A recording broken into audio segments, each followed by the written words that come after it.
Hi, everybody. We are live, and we have an awesome guest today. This is Caleigh Hernandez, and we met Caleigh. We went to an awesome artisan fair in LA called Jackalope, and we didn't meet Caleigh, but we met Caleigh's mom, and whose name is Lindsay.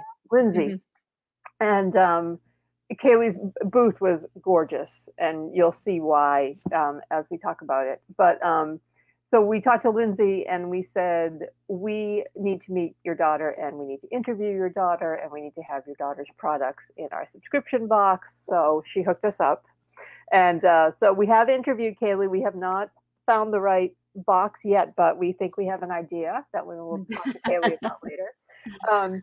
So Caleigh has a company called RoHo Goods, and she basically she was in Uganda at an open market, and she found a pair of sandals and fell in love. And from that, she launched this amazing business. She teamed up with a Kenyan woman whose name is Lydia, and she launched this company. And it really focuses on social change and empowering women. And all the profits, some of the profits from RoHo go to fund artisan development, women's and environmental initiatives in Kenya and the United States. And beyond the incredible products that she normally sells, the sandals and all these other great things, she's been making these beautiful masks, which you may have seen Billy Best modeled one on a post she did. There's my mask. Here's another one. They're double-sided. Here's mine. One. Yeah, this one is a beautiful purple. Oh, that's pretty. Yeah, they're gorgeous. Yeah, they're absolutely beautiful. And so I love this one because it's the Passionistas Project colors, and I don't know if you purposefully sent that to us or not, but it's kind of worked out that way. My alma mater, it's Northwestern University, and they're purple, and all of my the Northwestern alum bought the purple ones, so it's worked out really nicely. That's funny. Yeah, they're gorgeous, and they're really. I have to say, I've been ordering some masks from different people, and this is the only one that fits. And is lightweight, so you're not like instantly too sweaty, and it's beautiful, and it's comfortable. So I'm so happy to hear that. Yeah, I love it. It's my. I never thought I would say these words, but it's my favorite face mask. That's a compliment of the highest order right now. The things that you never knew you needed. Yeah. So, Caleigh, tell everybody the RoHo story, because it's such an amazing story. Well, Amy, first off, you did such a beautiful job. You are hired into the RoHo team right now. Thank you for the beautiful introduction. Of course. So this whole crazy business got started when I was actually in college. I got the original idea, like Amy mentioned, when I was walking through a craft market in Uganda, and these aren't the most beautiful of places. They're kind of dusty, cracked concrete floors. You get the idea, but something beautiful and sparkling caught my eyes, and it was a pair of these fabulous beaded leather shoes. And my first words were new shoes, to be completely honest. So it just felt like a perfect marriage of the things first I words love. You ever spoke as new shoes. Wow, so here I am with a shoe and an accessories company. So long story short, at RoHo, we're committed to three things: to our beautiful products, our ethical work, and our economic empowerment. And we do that. My background was in international development, specifically in East Africa. And so I saw time and time again that there was an incredible amount of talent that existed in this area and just few opportunities. And so at RoHo, we are committed to sharing these beautiful products with our consumers here in the US and ensuring that we are doing right by our artisans as well. So we pay our artisans 50% higher than the industry standard. Half of our workshops are fair trade certified. And if they're not fair trade certified, we're working towards that certification, and they're implementing the same standards. And then we're also committed to sending our artisans' children to quality schools in the area. And that is because when we've spoken with our artisan groups, we've said, what do you need? What do your families need to be raised up? To ensure that your children have more opportunities than you do. And time again, the answers have always been education, invest in our children's education. So the longer you work with RoHo, the more of your children we send to school. And we want to ensure that our artisans get to choose the local schools that they send their children to based off of, what's accessible for them. And at the same time, distance wise, location wise, and also ensuring that they can choose top-notch schools in the area as well to send their children. I love that. Well, you're amazing. You. Oh my gosh, I don't feel amazing. I just was mentioning, I was like, I got out of bed, I put my hair in a braid, and this is where we are today. So we're all doing our part in different ways. Yeah. Hey, we're showing up. We're showing up. That's what you can do. Exactly. So now, how is the virus affecting your artisans right now? It's not to kind of drag down the mood, but it's it's hit Kenya pretty hard. So there's a couple things going on right now. If you look at just basic news outlets on what they say the situation is in Kenya, you'll see very few reported deaths or infections, but that's actually not the situation on the ground. There are reports that the government is really controlling how much is being reported about infections and the caseloads and things like that. Kenyan hospitals don't really have the ability to handle what could be a very serious issue. And on top of all of that, so just thinking about Nairobi, Kenya's capital. So they have the largest slum in Africa, if not the world. And it's called Kibera. So this area, some of our artisans live there. It's 2.5 million people live in 2.5 square kilometers. So people are basically living, in incredibly close proximity. So it's just the transmission rate there is going to be unbelievable. And on top of that, people cook on kerosene stoves in Kibera, which means that they already are at a disadvantage because using those kerosene stoves impacts your lungs. So there's questions about how, if it's not already in Kibera, and it's kind of difficult to get reports, what that's going to look like for our artisans. On top of that, our artisan groups have had to work in skeleton crews. So essentially what that means is they're allowed to be open, but only with a certain number of them at a certain time. And because there's no tourism in Kenya at this point anyway, which is another channel that our artisan groups sell their goods, much of their incomes have dried up as a result. All right, I'm just going to keep adding the bad news, but then I will tell you there's some good news at the end. But okay, so we're going to just keep layering it on. Yeah. Okay, so it's scary. And there's serious food insecurity. The Kenyan government has been given funds to distribute to needy people, kind of like the government checks that have gotten distributed in the US, although definitely not to the same amount. Those funds have kind of disappeared.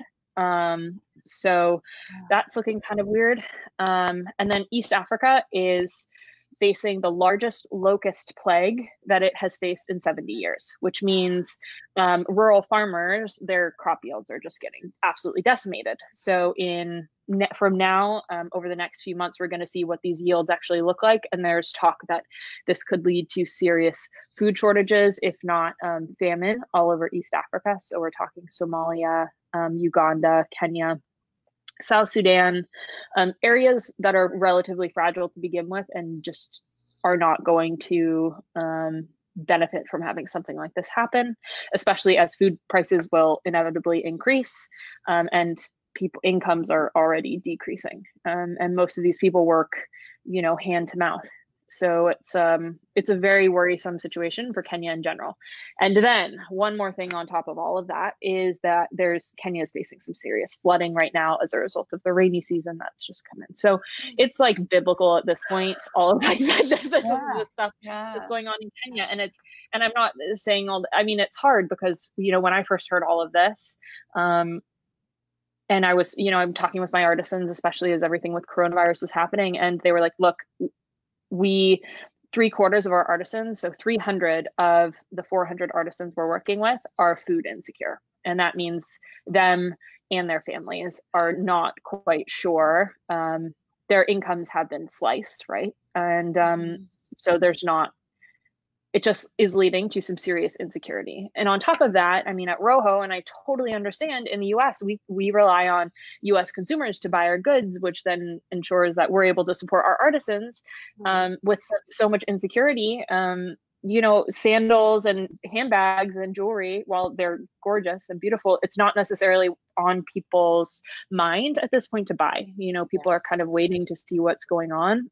There's a lot more saving going on if those funds are even available. So that was kind of the dark situation that we were presented with, 6 weeks ago. And so the next time I get cranky that my Wi-Fi is slow, I should just suck it up, right? Well, yeah, that's the lesson. Goddamn Zoom.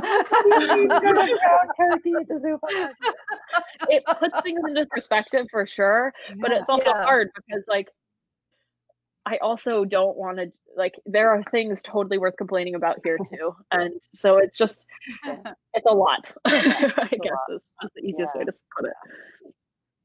So you said there was good news, though. What's the good news? There is good news. There is good news. Okay.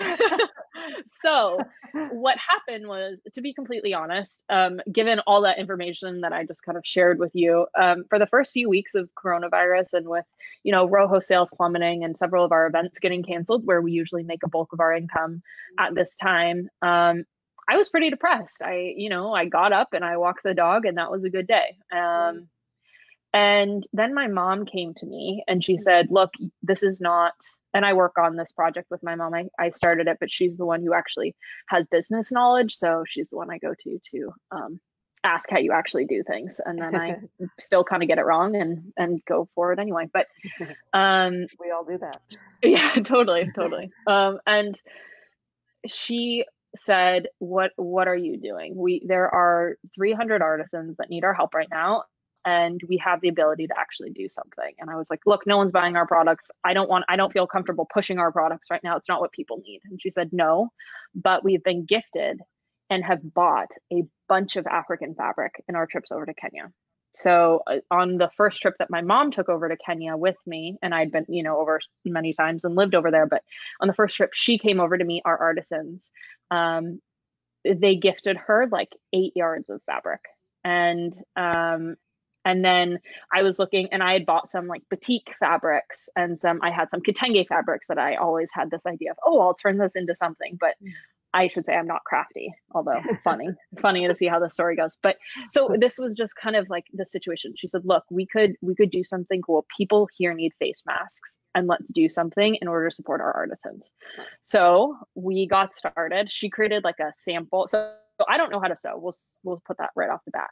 But we created these samples, and I took a picture on the website, put them on the website. And then within the first 24 hours, we'd sold 60. And let me just say that we had none made at that point. Did you even know how to make them at that point? No, I wasn't happy with how they looked. I was like, look, we have to fix this and this and this. And then all of a sudden these orders keep coming in. And I was like, am I allowed to swear? Yeah. I was just like, holy shit. Yeah. It was amazing. And then over the course of it's been about 3 weeks now, we've sold, almost 700 masks. Wow. And what we have said is that the profits from the masks go directly to our artisans to support their food security. So in this time, we've been able to send several thousands of dollars back to our artisans and ensure that they and their families are food secure. Because right now we are looking at least 1,500 people who needed our help with, accounting for our artisans and their families. Many of these women, most our moms, have 3 to 7 children on average. So that is what we have been doing. I will say this, it has been a huge group effort. So we're working on borrowed sewing machines. We ran out of our fabric so quickly that we had to order more from other like African distributors that exist in the US, which is amazing. We had to drive down to LA one day to go pick up more elastic because we ran out. We had to drive. So it's been like, there are many plates in the air as we have been kind of figuring out how to make these masks. We are getting much better, I will say. And yes, it's exhausting. And at the beginning, they were 15-hour days of mask making because we just had such large orders to fulfill. And I'm incredibly grateful to be in a community where, first of all, people are willing to show up and help make masks. My grandma comes over every day and she's the one who flips the masks inside out so that we can sew them again.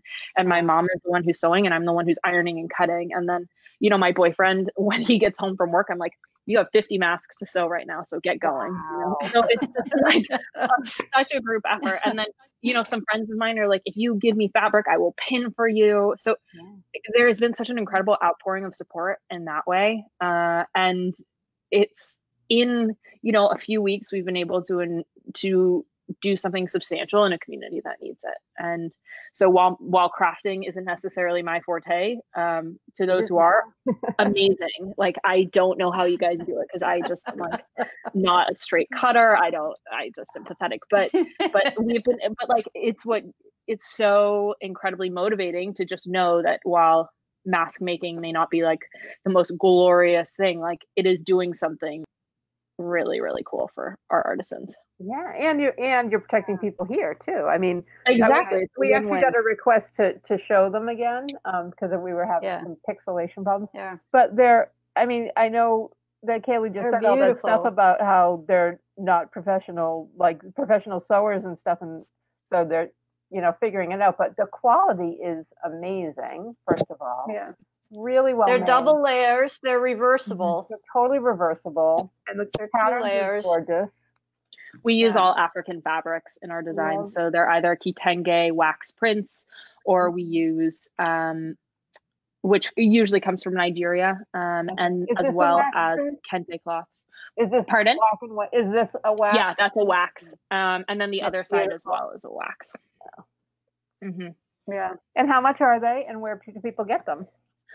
All of these masks are $15, and they can be found on our website, which is RoHo, RoHO, goods.com.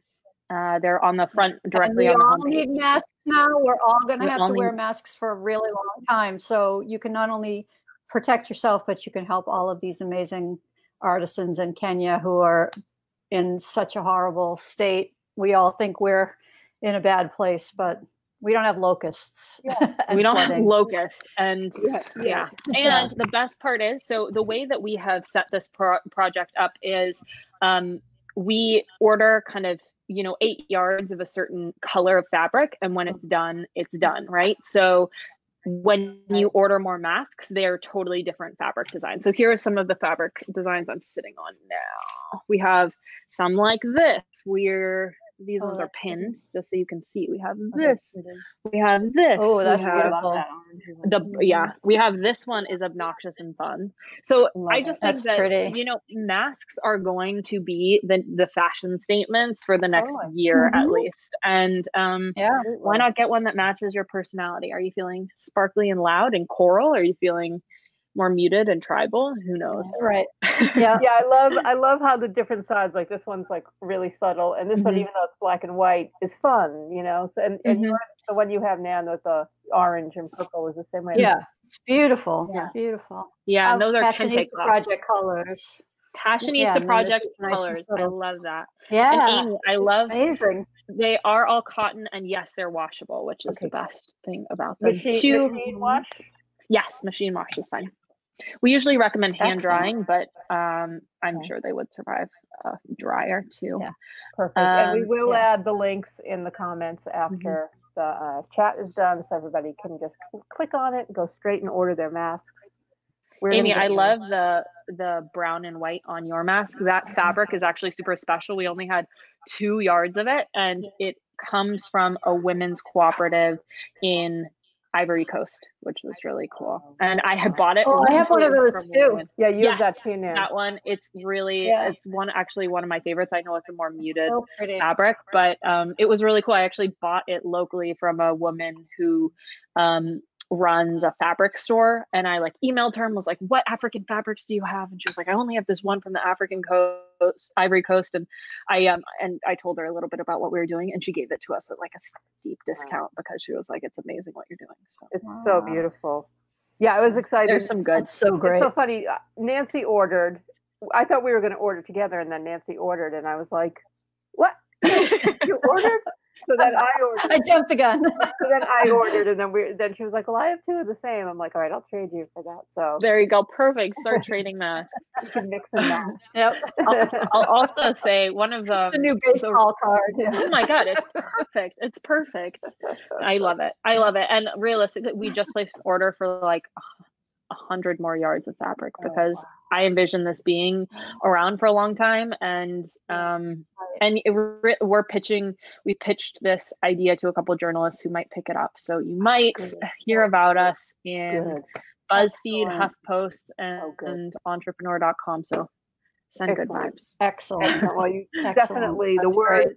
Anybody who can help spread the word about these, whether you order one or not, please spread the word because it's amazing. And for those of you who joined late and didn't hear me, I've been buying a lot of masks. This is the only one I like. It's comfortable. It's lightweight. It's not too hot, but it's still, you still feel protected.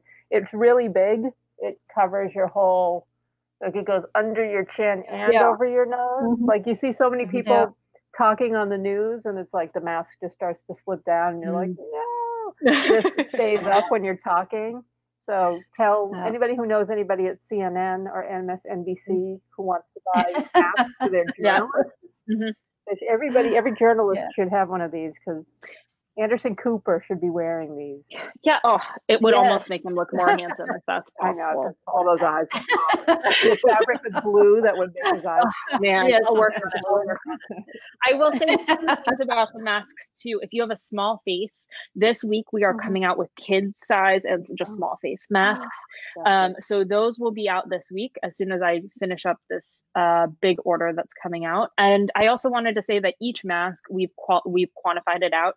Each mask provides 25 meals for an artisan or their family. So just to put it into just like a quantifiable number, that's what that looks like. For those of you who, I thought that, realistically, what does supporting an artisan look like? It looks like 25 meals, and it's just something you can kind of. It's easy to remember. If you buy 4 masks, that's 100 meals, and that's huge. A friend of mine. I'm glad to hear about the kid sizes because like Amy said, I bought a few masks too, and I have a really, really tiny head. And these definitely fit better than any other masks for me. You can always tie them in the back. Yeah, but I love the fact that we're coming out with kids masks because those probably fit me better. I'll take those if they're too big for you. There you go. There you go. A friend of mine contacted me, I guess it was a week and a half ago. And she said that a friend of hers was volunteering at Bellevue Hospital in New York City, first responder. And because a lot of the volunteers at the time didn't have access to proper PPE. So they were using, sometimes nothing, sometimes just whatever. And so she called me and said, can you get 75 masks out by tomorrow?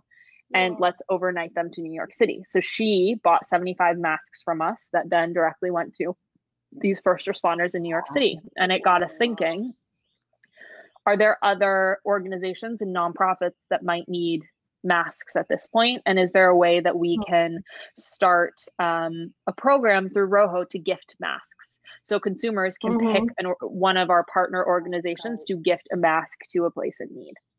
So just to share a little bit about our 3 partners, we're working with locally because we're based in Santa Barbara, California. So we found one local partner partner called Doctors Without Walls, also known as Santa Barbara Street Medicine. And so they'll be distributing these masks to vulnerable homeless populations in their weekly rounds.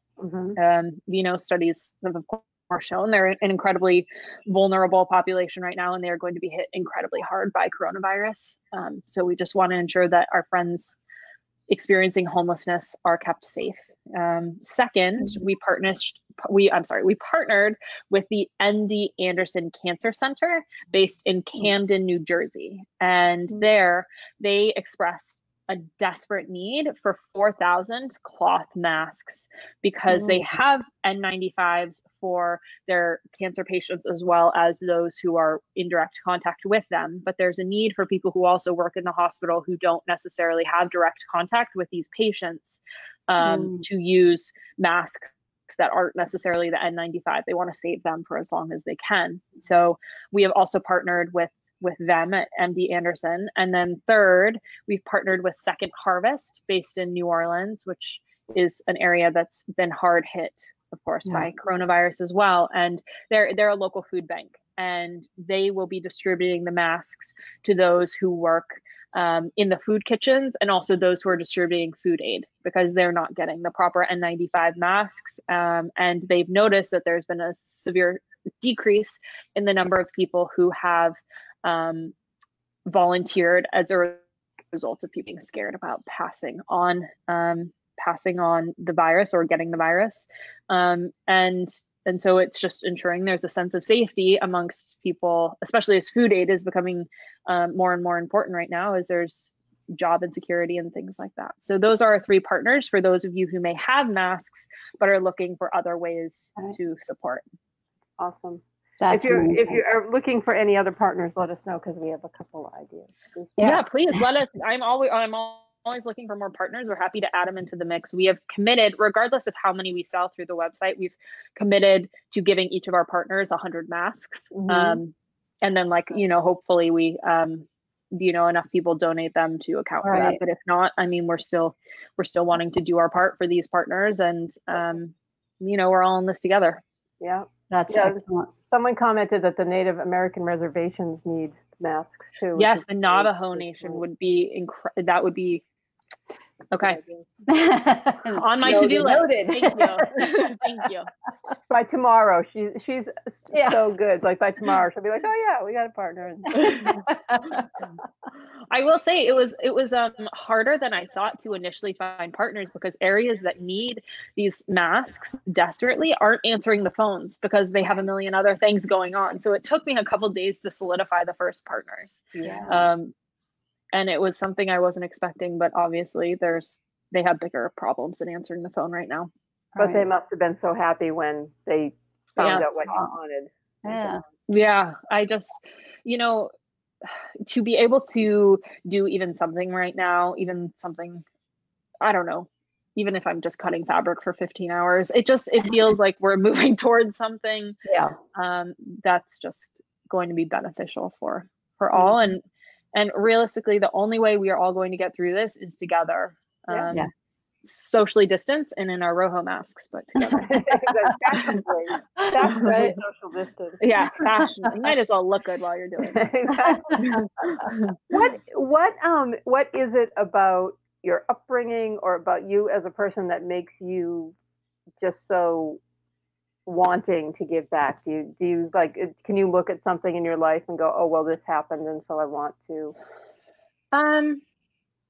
I'd say that, I grew up in a lot of privilege, and then my family in the 2008 crash, we lost it all.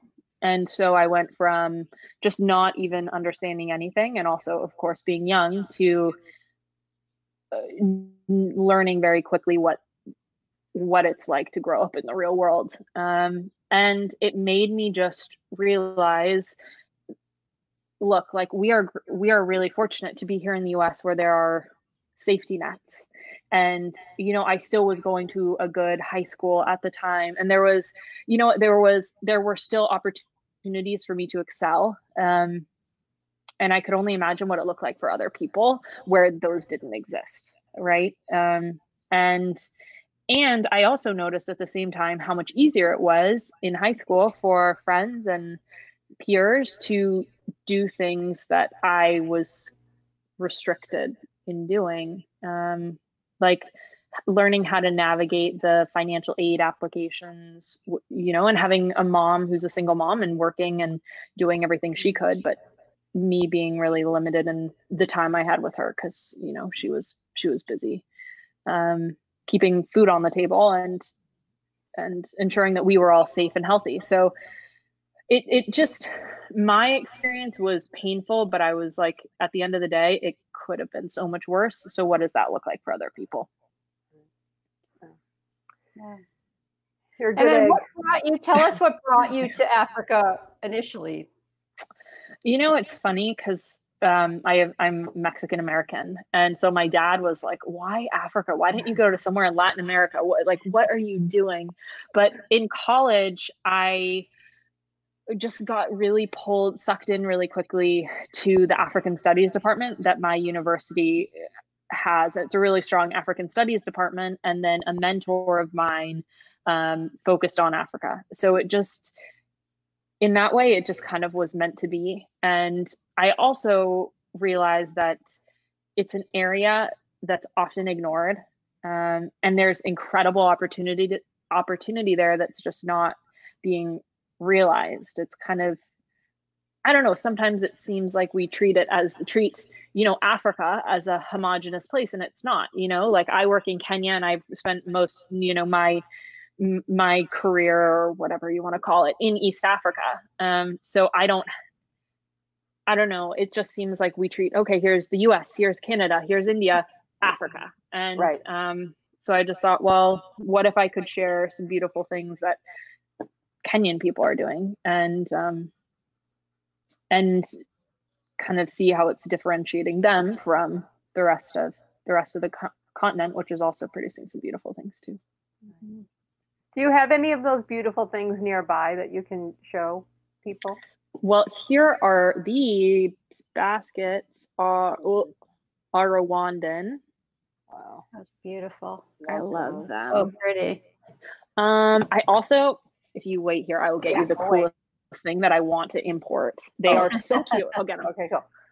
So everybody, thank you for being here, everybody, and please ask questions, leave comments, give us some thumbs up and hearts. If you go to rohogoods.com, you can see these gorgeous, gorgeous, gorgeous beaded leather sandals and jewelry, and so everything is so, so pretty. We're going to put something in our box coming up soon. Yeah, very soon. So these are a love it or hate it thing, but they're all warthogs that have been made out of leather, or I'm sorry, out of metal. Oh, I love and they use scrap pieces of metal. Oh my God. And I think they're the coolest things. They're just made from these like industrial guys. Oh, those are so great. So I have a little guy, that's the baby. And then here's the big guy.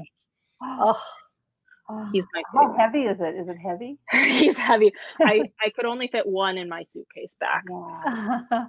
He can be kind of used as a weapon. So there's just like random cool things that that I've come across in my travels, and I'm like, this would look so cool in a garden. He's by my fireplace, but this like they're just fun and ingenious. So things like that, do you just find those in a market, or now that you have these connections to artisans, do they turn you on to other things?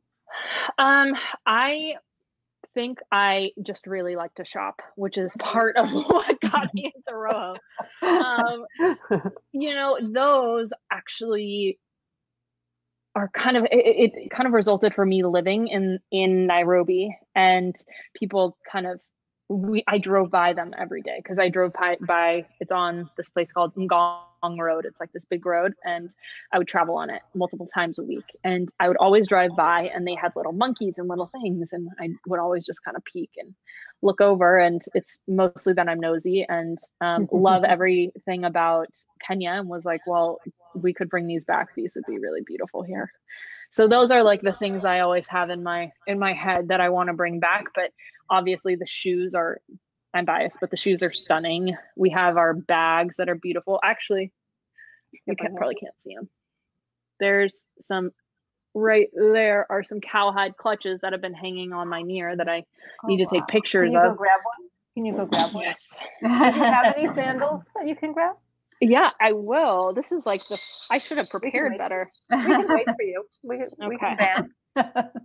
So we have our cowhide clutches that I just added a chain on for the first time. Beautiful. So these, yeah, you can see the back. I love the chain too. I know the chain's fun. It's just we had these clutches originally without the chain, and then people were like, "But how do you hold it?" And that was a good point. So why they call it a clutch. Yeah.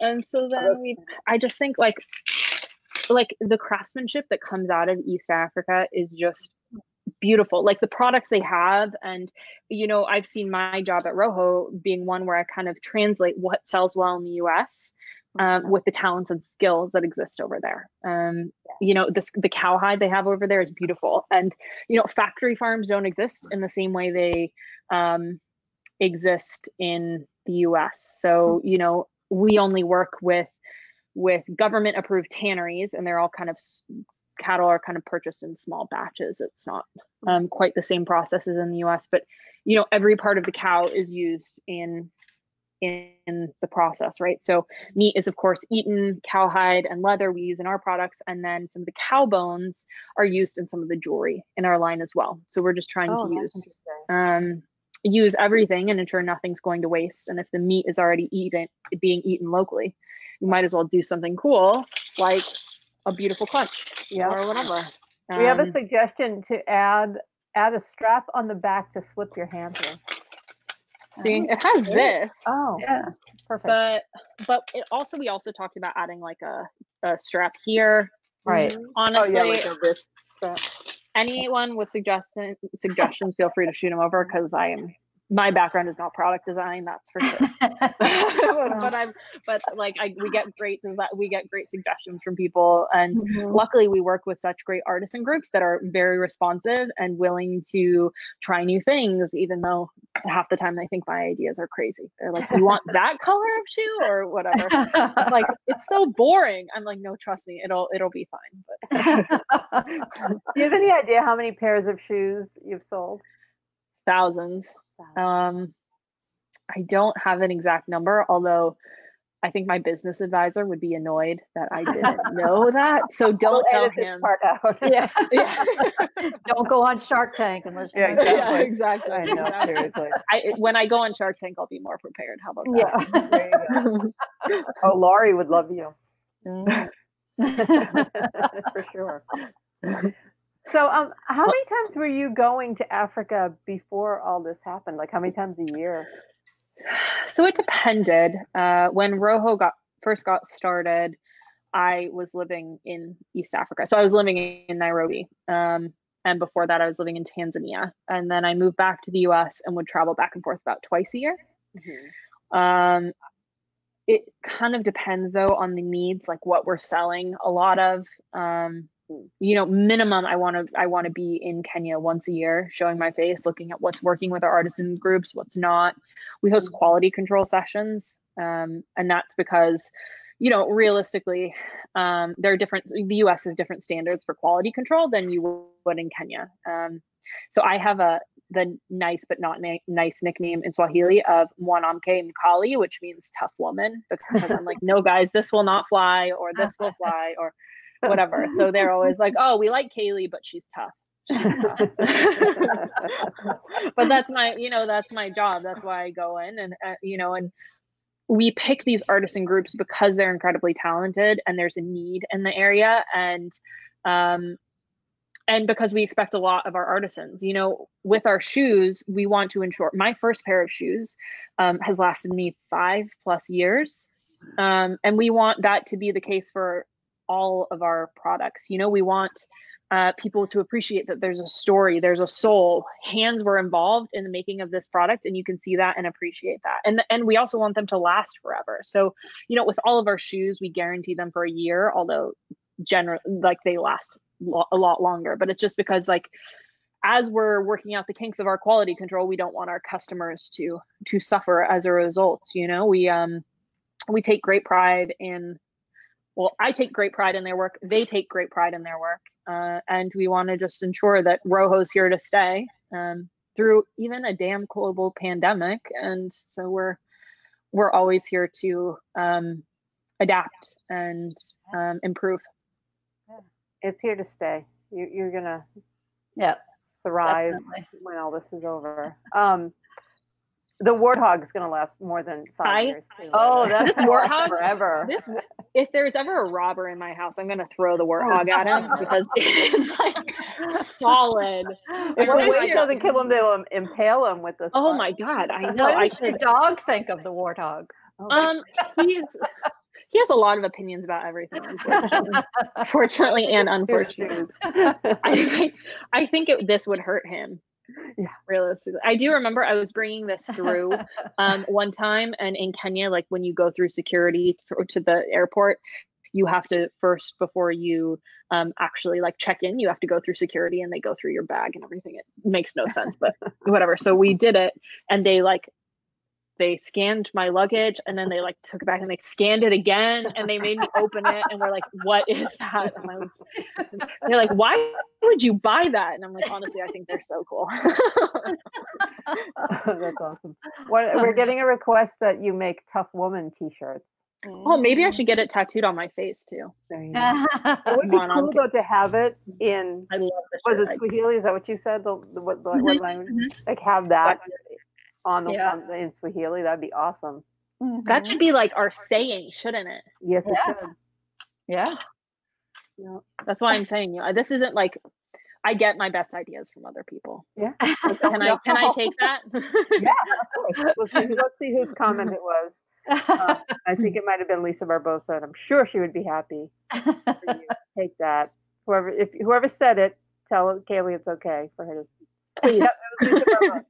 I'm sure Lisa Barbosa would be thrilled. Yeah, it probably was Lisa. Yeah, it was. It definitely was. Oh, it was. Yeah.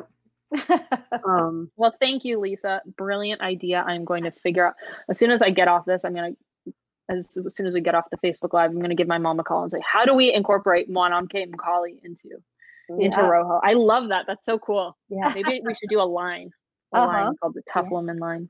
Yeah, I love it. Love it. Because pretty soon there's going to be a female vice president nominee. So the I know women power thing is going to flare up again. Yep.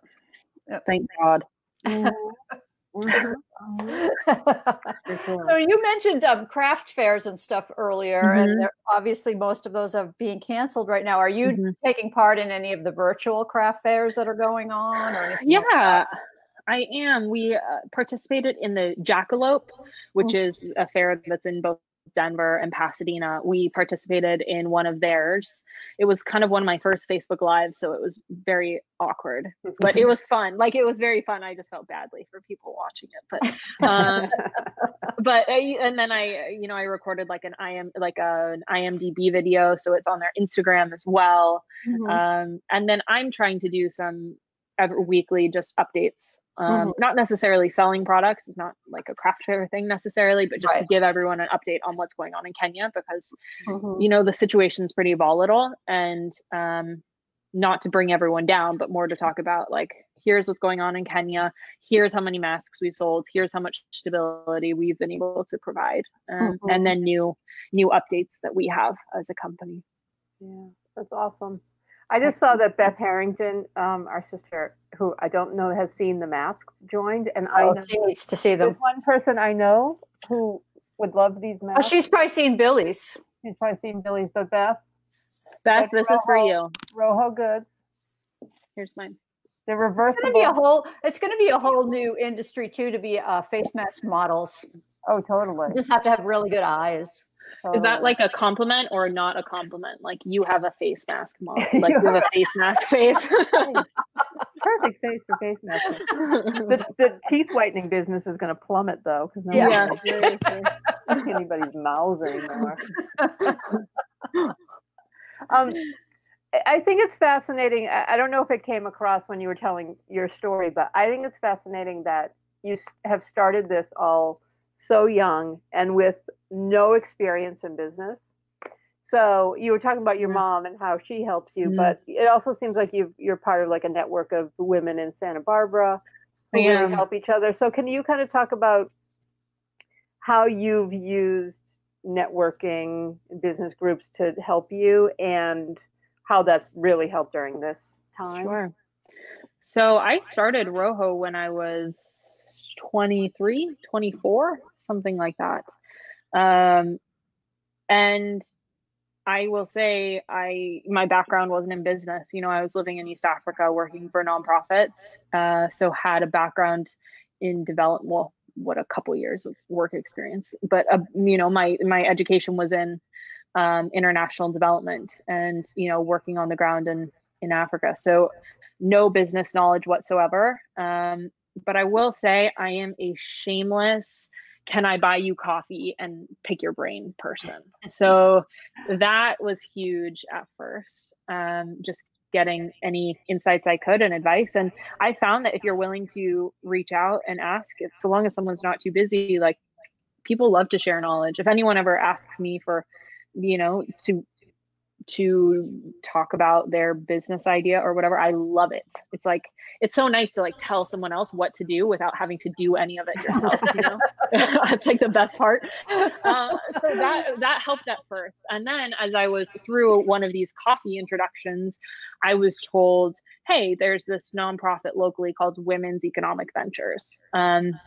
And this group, they really support women entrepreneurs. And I was at the point in my business where it was like, I just didn't know what I didn't know. I didn't know the questions I needed to be asking or what I needed to be doing. And so I took a business class through them, and it wasn't like, it was very practical based off of RoHo and my business ideas. And so at the end of it, I mean, I will say a lot of business stuff is kind of practical, like it just makes sense the way it works. So I would say more than anything, I just gained confidence after taking the business class. Like, oh, okay, I like probably could have figured that out, and I just didn't know. So that was part of it. And then from there, I started networking, and there was a huge network of other, you know, mostly women, but other entrepreneurs who were just starting out. And that's where I met a good friend of mine named Claudia Cordova Papa, who you guys know. She is such a rock star, just beautiful soul, and also just a continuous cheerleader. So when I'm like, that was a really shit day, and I might have lost my business today, you know, with coronavirus stuff or whatever, she's just there to spitball off of. And I'm so grateful for her. Yeah. And she brought me into a mastermind. Do you and your viewers mostly know what a mastermind is, or do you want me to tell everybody? Because I don't. It's such a new concept to us, and I don't know if everybody else knows. Sure. So a mastermind, it's kind of like a group of people who you talk exclusively about your business with, and it's sort of like an accountability group. So you meet, you know, every week, every month, whatever you decide, and usually you talk about the strengths of your business at that time and challenges you're having, and you work with the group to kind of come up with solutions to them, as well as to come up with an action plan for what you're going to do next. So by the time you meet the next time, you know, oh man, I have to get those things off my list because I told my mastermind group that I was going to be doing that. So Claudia brought me into her mastermind group, which are all women who are like successful and huge in business. And just like when she first invited me to the group, I was like, this is no. Like, they're so much further along. Like they're so, I don't know, they're so much more successful, whatever. I was having this big imposter syndrome, but they have raised me to their level, and they've been so encouraging, and not, you know, I was worried that they would kind of, I don't know, look down on me for being the youngest one and the one who had the smallest business. And, but they weren't. Like, they have just really raised me to their level. And it just makes me realize, oh my gosh, I'm a legitimate businesswoman, even at 27 or whatever. And I think that's well, they were the, even at 27. They were the smallest ones at one point. Yeah. Too. Right. And I'll say about mastermind groups, it often works really well if you are all in slightly different industries. So there's no competition in any way. Right. And it just brings a different perspective into the mix. Yeah. So this mastermind group, we meet monthly, although right now we're meeting weekly because it's just, you know, we could all use a little support. And we're talking a little bit less about business and more just how we're coping with what's going on. There's always a glass of wine involved, thank goodness. And so that's kind of, so it's a support group. We show up for each other, you know, in celebrations. If people are winning an award, we show up to that. And that's a little different than some other mastermind groups. It just kind of depends what parameters you want to set for yours. Right. But for us, it's been a group where we show up for each other when we have the capacity to do so. Right. That's awesome. I love that. That's such a great concept. Just so you know, while we were talking, you made a sale. Thank you. Thank you. I can't see your name, but I appreciate it. And it's Beth Harrington. Thanks, Beth. Oh my gosh, Beth, you let me know what color you want. If you like these ones, that looks like totally Beth. Is that Beth? Totally okay. Colors. I just noticed that Gray Delisle just joined, and Gray is one of our most fashionable friends. So I just want to show Gray Delisle, if you're still watching. Yeah, Gray should see them. Check these out. Aren't they pretty? And they're reversible. Nice. And they're nice. She's coming out with children's sizes too, Gray. And they were the fabulous ones. Yes. Just wanted to make sure you saw them. Somebody's asking what RoHo stands for. RoHo is a Swahili word that means spirit or kindness, which is what we say we're all about. I didn't start this company to be a millionaire, because realistically, I probably would have quit by now. I'm doing it because we are all about, women supporting other women, just like you at Passionistas are, and that's why I think we just vibe so well. Is that it's about raising people up. It's about acknowledging that while there is competition, we're not in competition with each other. We're here to support one another. Abundance, there is enough, and we want to just do right by our consumers and by our artisans. Mm-hmm. Well, I have to admit, I was super cranky this morning, and having this conversation with you has lifted me up. I know, me too. Thank you. Now it's like, okay, now I can get some stuff done today. Yeah. Right. Oh my gosh. Well, I'm glad, and I feel the same way. I talked to you before and was like, yeah, I didn't know how I was going to get through today, but you know what? Each day there are little, even throughout all this craziness, there are little things that just are really, they're like nuggets of good that just keep, at least for me personally, keep getting me through. I don't know if you guys have watched that Some Good News, John Krasinski. I've seen some of it. I just cry with a glass of wine and just watch that, and that's it's like cathartic. It's really good. I watched the Office wedding thing they did the other. Yep, that one got me. That one got me good. So funny. I love him anyway. So it's like, I love him. Yeah. Even amongst all of this craziness, there are good things happening, and there are people trying to do good, and that's kind of what we have to hold on to right now. Yeah, absolutely.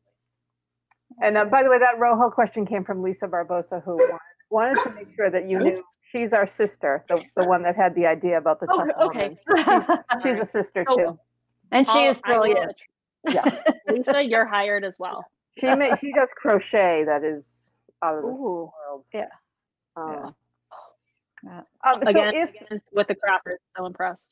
Oh, she can craft the heck out of anything. You give her a gum wrapper and a ball of twine, and you'll have a chandelier. Exactly. Lisa, you are hired into the mask workshop. We don't pay very well, I will say that, but you are hired. I wish she had a sewing machine. She doesn't have a sewing machine. So if all of this wasn't going on, or as soon as all of this is at a point where it's not going on anymore, what's your vision? What do you want to do next with RoHo? So we started this to set up the RoHo nonprofit. And through the nonprofit, we were going to be, this sounds funny now, but we are going to be taking people to Kenya to introduce them to our artisans. Mm-hmm. You would, go into our sandal workshops on the coast of Kenya, and you would design a pair of shoes with an artisan.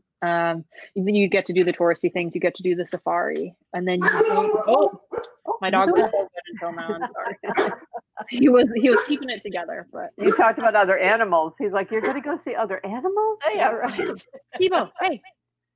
Okay, well, I think he's a lost cause. So then, we would travel down to the south of Kenya where our jewelry artisans are based. And so you would interact with this incredible Maasai community. And these women, you'd learn how to bead. We would go on safari. And so it would be about like the beauty that Kenya has to offer, as well as the incredible craftsmanship coming out of this area. And so, yes, that's been postponed a little while. The nonprofit is still going forward. So there are other ways that we're going to start channeling some of our giving to our artisans in a way that doesn't kind of double tax us, because we give away a lot of money to our artisans. We get taxed on it. But so that's just kind of, I don't know, logistical things. So that was a big project for this year, although that's kind of gotten tabled. So now we are at the point where we are adapting to the new normal and really trying to understand what are the needs of consumers going to be looking forward, and how can our artisans provide that for people? Because the face mask project has shown me, look, there's a huge need for face masks when we started this, and people want to support our company, but there's going to be some pivots that need to happen realistically moving forward, and that's okay. Yeah. Because we're up for the challenge. Absolutely. Well, and everything that Caleigh has is beautiful. Yes. If you go to her website, you're just going to get sucked in, and you're going to make a list for all the things you want to buy when you have money again. Yep. Oh my God. Honestly, I just got an order of our totes, which are the Cowhide Totes. So similar to the cowhide that comes on here, but we have them in like bucket bags, essentially. And they are always our best sellers. But right now, like, our artisans outdid themselves. And I know that, maybe that's not necessarily a priority for right now, because to be completely honest, I haven't used mine. Although I love it and used to use it every day, I haven't used it in like a week because there's not really any place to go. Yeah.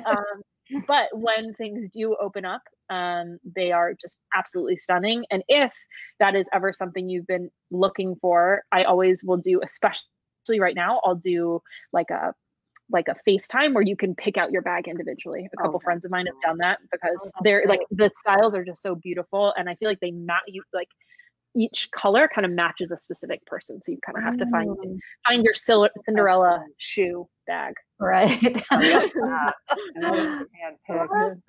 a good idea for this whole, because that's like, it's great. It's easy to shop on Amazon, but it's like, you never know what you're going to get. Right. And, besides the fact that shopping with you is supporting so many great causes, but like to actually be able to like look and pick it out. I love that.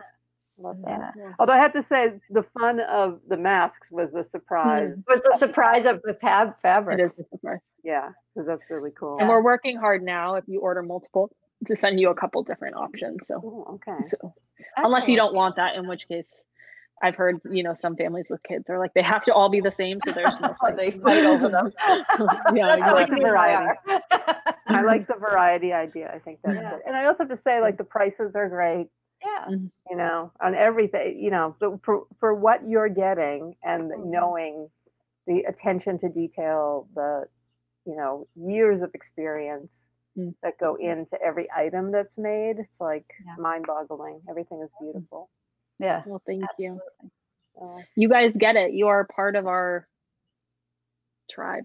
We love RoHo. Love RoHo so much. I love Passionistas. You guys have created an incredible community of women who are supporting women and who are sharing good news, and just it's really been cool to watch this project unfold. Although I know I'm kind of a little late to the game. I know you've been doing this for a while, but you've been here for a while. Yeah, we were happy. Like, we got to introduce you to another one of our Passionistas. Yeah. Who heard Sarah, who heard your interview and was like, I want to meet her. I was like, perfect. We're planning a cross promotion right now, actually. So excellent. Oh, good. Excellent. It's Sarah Koo, who has a company called Kaya Essentials that are all coconut based. Oh my God! Here's I actually put the coconut balm in my hair today, and it's like so silky smooth. It's so nice. I was gonna say, your hair looks stunning. It does. Nancy's got beautiful. So Sarah brings in products from, well, she brings in the coconut oil and stuff from the Philippines. So she and Caleigh had that kind of international businesswoman thing in common. So they just met. So I'm glad to hear you guys are going to do something together. Yeah, that's great. That's really cool. Yeah. I'm guessing this is Lisa Barbosa again saying little hand sanitizer holders. Lisa, you are full of good ideas today. Yes. Always. That's a great Always, idea. every day. I hate to say this, but I think it's time we have to wrap up. That went fast. I know. That was so fun. So great for you to join us. We really, really hope that everybody goes and buys some masks. RoHoGoods.com and check out all the other RoHo and check out all the other beautiful products there as well. If you have a little extra money and you want to treat yourself, summertime, nothing like a good pair of beaded sandals. I know. Show them off. That will last. Show off the lack of a pedicure.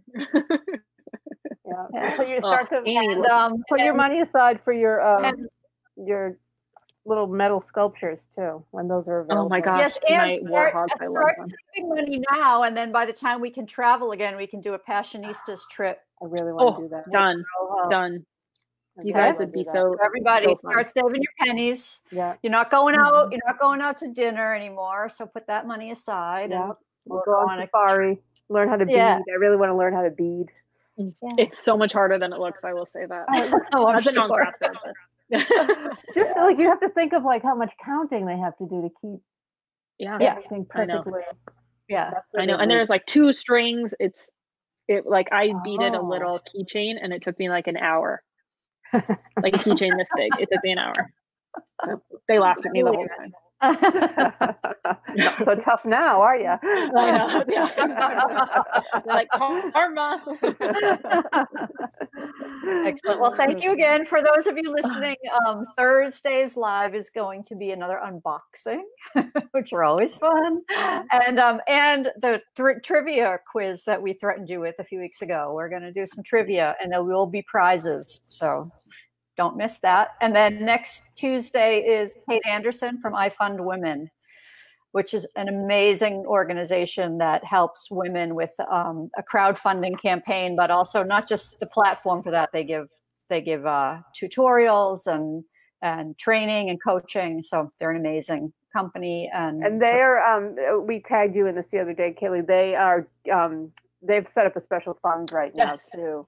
Yes, that's really great. I saw that. Thank you. Should check out them. Yeah. And then in 2 weeks, on the 26th, is it, Amy? We're doing a knitting class with Annette Corsino Blair from the Knitting Tree LA. So if you want to knit along with us, you can go to the link that we posted the other day and buy a skein of yarn and some needles. And Annette's going to teach us how to make a trivet. Well, she's going to try and teach us, but she's going to try to teach you guys will all probably be able to pull it off, but we're not so good with needles, but we'll try. So that's what we got coming up. Thank you again, Caleigh, for joining us. We really appreciate it. We love you so much. And everybody stay safe, stay home, stay healthy, and stay passionate. See you soon. Bye, everybody. Bye. Bye.